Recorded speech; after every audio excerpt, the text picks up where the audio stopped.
Good evening and welcome back. I'm back again to talk to you guys about just to get on here and just welcome you to Casting the Net once again. I care about your mental health and well being. I'm your host, Coach Rice, here to talk to you, your professional certified life coach and mental health counselor.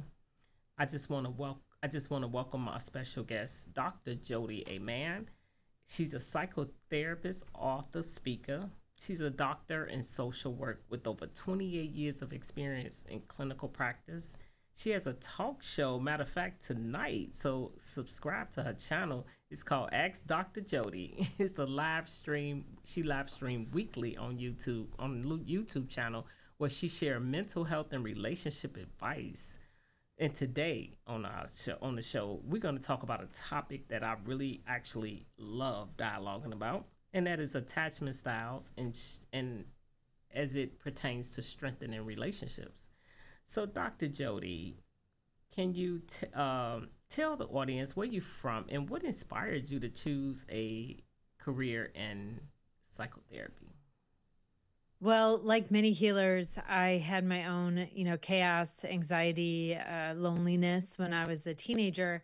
And I noticed when I was volunteering or participating in something that helped others or raised money or something, I actually volunteered at a latchkey call-in center. So I would go after school as a high schooler, and I'd get calls from kids who came home and they felt a little lonely after school. And so I had that experience, and those kind of experiences took me out of my own head and the negativity that was in there, my own experience, my own, sense of victimhood, and really brought me to, understanding people, understanding the world, understanding problems, and wanting to help. I never look back. I went right through school to be a social worker, and I've been doing it for 28 years now. And I never look back. I'm so happy with what I do because it's a sacred place to just be with people during these very, very precious moments of transformation. But you asked me where I'm from. I'm from Rochester, New York. Born and raised, so I still live Nice. here. And cold. Yeah, I'm sure it's cold out there, right? So when it comes to attachment styles, can you explain to the audience what they are and why is it crucial to know what they are as it relates to relationships? Okay, so these are just terms, right? These are just ways that we term something that we see that's like it has common characteristics, and we put a term on it. That doesn't mean it is a truth about somebody, or I often terms become labels for people, and I'm very careful not to label people because they're people with these kind of behaviors, but they're not like avoidance. Like we don't want to give them the identity of these attachment issues. So there's four attachment issues that have been identified that most people identify. Two are pretty similar. One is fearful attachment, and then anxious attachment, or fearful or disorganized attachment. So obviously there's even different words here. People are noticing stuff, they're putting meaning around it.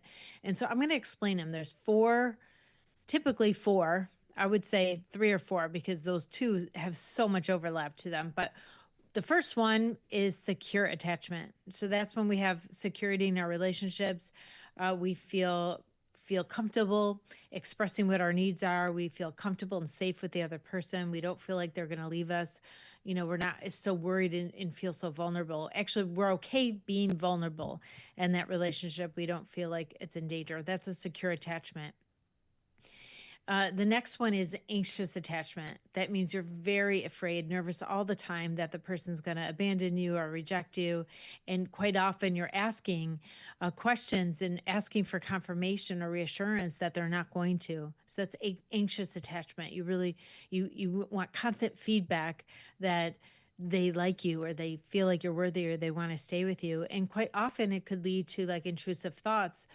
Really worry when the other person didn't do anything, you start to think, oh, they're mad at me today, and I they're going to break up with me. I better find out what's going on. And the other person has no idea, and they can feel quite accused. in those kind of situations. The next one is fearful attachment, or also called disorganized. And that's kind of when you're kind of going back and forth a little bit. Still same worries as anxious attachment. You're worried about the other person leaving you, but sometimes you pull away because you're worried. Sometimes you need reassurance when you're worried. So it's kind of, you do both. The fourth one is called avoidant attachment, also called dismissive avoidant, because when you feel too close to somebody and you're uncomfortable with that, you withdraw from that relationship. So anytime you get close to someone, you break up with them. You're not, used to be called like commitment issues. I did a whole show on avoidant attachment, and talk to some people in real time about their experiences, because it's really interesting and so many of us could really relate.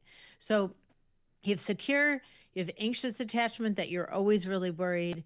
Then you have the dismissive avoidant. That means you pull away when you're afraid of being close. And then the fearful and disorganized is like going back and forth between the anxious and the dismissive. So those are the four, just so you know. And the reason why we need to know is like validation. It's like when we have those experiences in a relationship and then someone can name them and describe them, it's like, oh my gosh, I'm not the only one. And also, oh my gosh, I'm not crazy. Right. So that feels really, really good.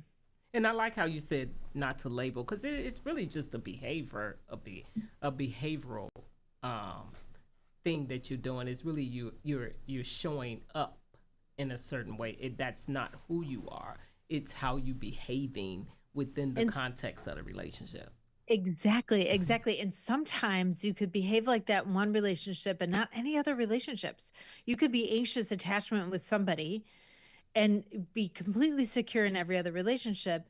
And most likely it's because the person you're in a relationship with gives you some kind of reason to be insecure with them, Right. right? They might not be there for you, or they might have cheated on you in the past. And so it really comes out of the context of the relationship. It's not only just a problem with you. Sometimes you've had several relationships and you've been anxious attached in several of them, but most of the time my clients are like this in one relationship and not in others. Dismissive avoidant, usually you're like that in all relationships, but you can change. People change. And that's what I was gonna say. Yeah, because you can move from, you know, dismissive to secure if you You do the could, work. if you do the work, If if you do you the work. decide and you choose and you do the Hmm. work. Yeah. And disorganized, obviously it's back and forth. So you could be in any of the three, right? You could be Right. secure, or you could be anxious, or you could be dismissive. That's why it's called disorganized, because it's like fear just has you like knee jerk respond, and it could be one way or the other. And that's most common, I would say, because people are in general inconsistent. Humans are inconsistent. When we're afraid, we go left sometimes and go right sometimes. And it's good to know too, because you can actually work on your relationship and talk about and dialogue about how can I be secure Yeah. in this And it relationship. takes two. It It takes takes two to two, right? tango. Yeah. So if you were the one that was anxious attachment, so you were just really worried all the time and very insecure, most of my clients have this experience and they need to talk it out with somebody, or they have trouble. The other person's trying to break up with them, and they're not getting the message. They're holding on. Sometimes that happens. And so really you might need someone to help you, because you're so attached and so fearful of anything changing or losing that relationship, that you do anything, including stay suffering for a really long time. Right. How do you what advice do you give when you see these styles? Like, how do they navigate? Because when you think about the anxious one, they're it's overwhelming. It's anxious. It's like they're almost clingy. And they're not happy. This is not a very comfortable place to be in relationships. So Mm-hmm. they're really struggling. And so I love helping them. Really, it's like inviting them to witness themselves from a bit of a distance. They're so close to that attachment, like keep this person no matter what. You know, do whatever you can to keep them, because we can't lose them. But quite often, if the breakup actually happens, they're so much happier. but they're terrified thinking that they would fall off some insanity cliff and never come back. Right. But they're so much better because this feels so out of control. And the more out of control they feel, the more attached they feel, like I can't lose it. I have to keep him no matter what. I have to please, him, her, them, and no matter what, And so that is not a very comfortable place to be. It feels very out of control. So we try to grab more. And when they end up out of those relationships like that, a context of that kind of relationship, their anxiety goes down, Yes. and they Because have a it new wasn't as relationship, and the other catastrophic as they person thought, is right? so kind and present and loves them, and and is there for them, and they don't have that behavior anymore sometimes. And when you're dealing with attachment styles, which ones do you see the most that pops up the most? I would say somebody who has anxious attachment behaviors probably come to therapy the most. Someone who's got dismissive avoidant, they don't go to therapy. They don't That want is so to. true. And so fearful, like that's half and half, really. Secure people who there's a lot of people in secure relationships that go to therapy. So I do see those people, but avoidant attachment, I think, because you're so nervous and you need reassurance. Sometimes you go outside the relationship to try to get some reassurance or coaching on how to move forward. So those are the ones that probably present themselves most in my office. Right. And Lovely, beautiful, kind-hearted people. And they've right. had really hard times in the past. Mm-hmm. In this relationship and maybe in others, they've just experienced a lot of loss or trauma, and so they're working through all that. And they can get better. That is so true. What what advice would you give someone to have the ability to identify their own attachment styles? I think I would caution people not to, assume that they're one and it's universal all the time. I remind them that you could act some ways in some relationships, and even just sometimes in some relationships, and be secure or something else the other times.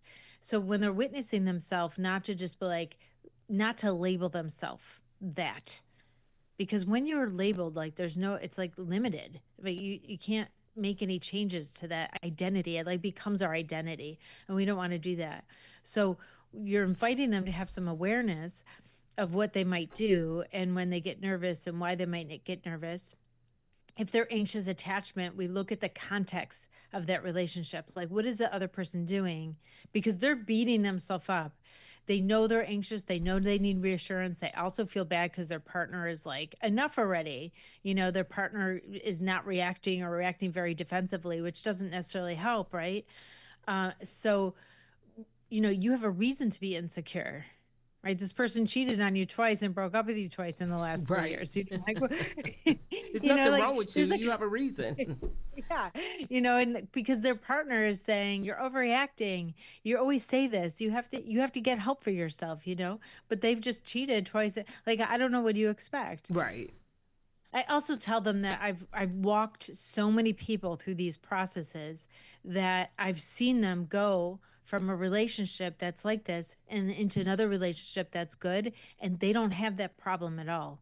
Like, it's completely cleared, and I think that's a relief for people, that it's like it's not me. It's the context Right. of the relationship, and I think that's the best advice I could give, or Yeah, yeah, suggestions or that's good. That's invitations. very good advice. Absolutely. And so, tell us about your podcast. Is it a Yes. podcast or a YouTube channel? It's just Yeah, it's a YouTube channel. So my YouTube is at Dr. Jodi, at DoctorJodi. And my show's called Ask Dr. Jodi. So I go live every Monday at 8 p.m. Sometimes my daughter's on. Sometimes I've calling guests, and the calling guests are talking about the issue that it's the topic of the show. And I do live coaching, live counseling right there on the show. Live coaching, really. It's not, they're not in like crisis. So, and so I think it's interesting. I just started this format, and so the podcast is Ask Dr. Jodi, and it's kind of a new podcast. I only have a few episodes out this week, and my last podcast was called Anxiety, I'm So Done With You. It went to my book. So it was Oh, really focused nice. focused more on teenagers and Generation Z. It's so this is like a teen's guide to ditching toxic stress and hardwiring your brain for happiness, because young people have so much anxiety. And so my previous podcast is Anxiety, I'm So Done With You. It goes with the book. So now you So have a this Ask book. Dr. Jody's brand new. I'm so Is, excited about it. is that your only book or you have more? I do have several books. I have an adult book called You Won Anxiety Zero. So if you're struggling with anxiety at all, come on over to my website, jodiaman.com/books. You could find those. And I have a workbook and coloring book and that kind of stuff. So Oh, um, nice. a little bit of fun stuff there. I also have a free download book. It's a Generation Z mental health survival guide. So it's Oh, I for like parents that. and counselors and educators and educators trying to help this generation feel better. So it explains why so many of them are struggling with mental health problems and exactly what you as adults in their life can do about it. Oh, But I that's a free love download on my it. website. I love it. So I'm gonna definitely get your links and put them in the video. And Thank you. so when you do your podcast, um, do you have people actually come into the Zoom room or they just call a number? Yeah, no, right now I don't have a call-in feature. Okay. Um, so we schedule them ahead and they have the link. I record in Riverside, so they have the guest link in Riverside. They come on, but usually they're not on camera. There's just like a black box where they are, so they're just audio, Okay. because they're talking about their personal lives, Yes. and so sometimes they use a pseudonym, not always, but yeah, and it's like risky because I don't know them. I don't know what their experience is. I say, this is my topic. Anybody want some coaching on this? And people volunteer. So yeah, so I it's a little like that. exciting. I Yeah. wanted to do something like X, but then I was like, no. But this is a good fit for me. But I love that. I love the fact that you have that platform because it also gives people a chance to have that moment where they can get some help at any given time. I mean, when you have it on, that's a Yeah. blessing. That's Yeah. not I mean, that's they unusual, could, right? It's you like yeah. the Fraser Crane. Yeah. I love it. That's what I really want to do. But, and people could make comments and then I could respond to their comments as well on there if they watch it live. But, yeah, so maybe someday if it grows, if it keeps growing, I would have an actual call in. I may do it longer and just do live coaching right on there, because I love that format. I I also like thought that. I do like live supervision. I would like that too, I think. I like that. That is amazing. I like what you're doing. That's awesome. Thank you. So let the audience know how they can get in touch with you. Sure. And My main website is jodiaman.com, jodiaman.com. So you could get everywhere on there. You could get the books, you could get my show, you could binge some past episodes of my show where I have all these topics on relationships, mental health, anxiety, ADHD, and helping young people. So yeah, come on over and see what I got. I got so much stuff there. I also work with people. I also do coaching online. Um, so yeah, so I'm available. that is awesome. I am so happy. I wish I had more time with you, but I don't. But because I know you It's have been so great. because I know you have your show to do tonight.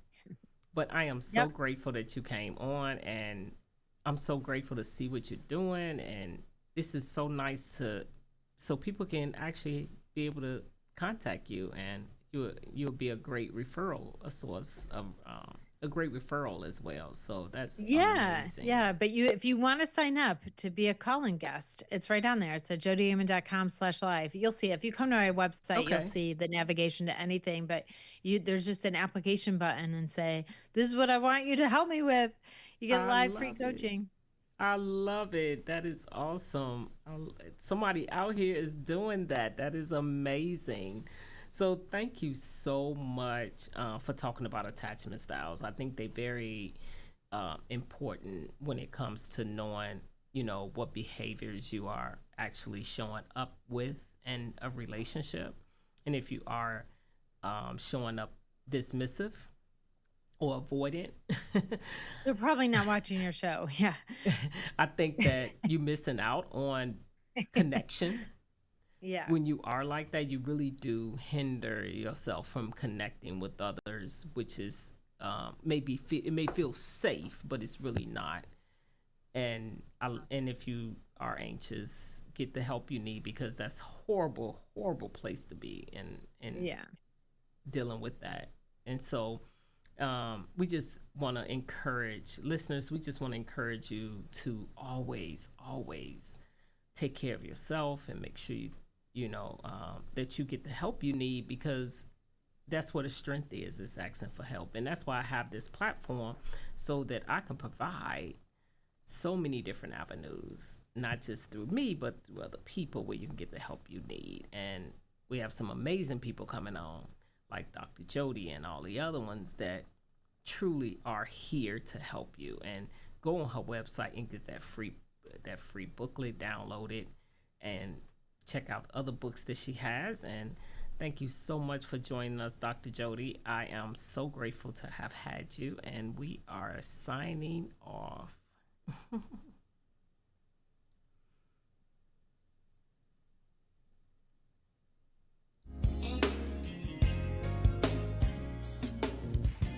How's that?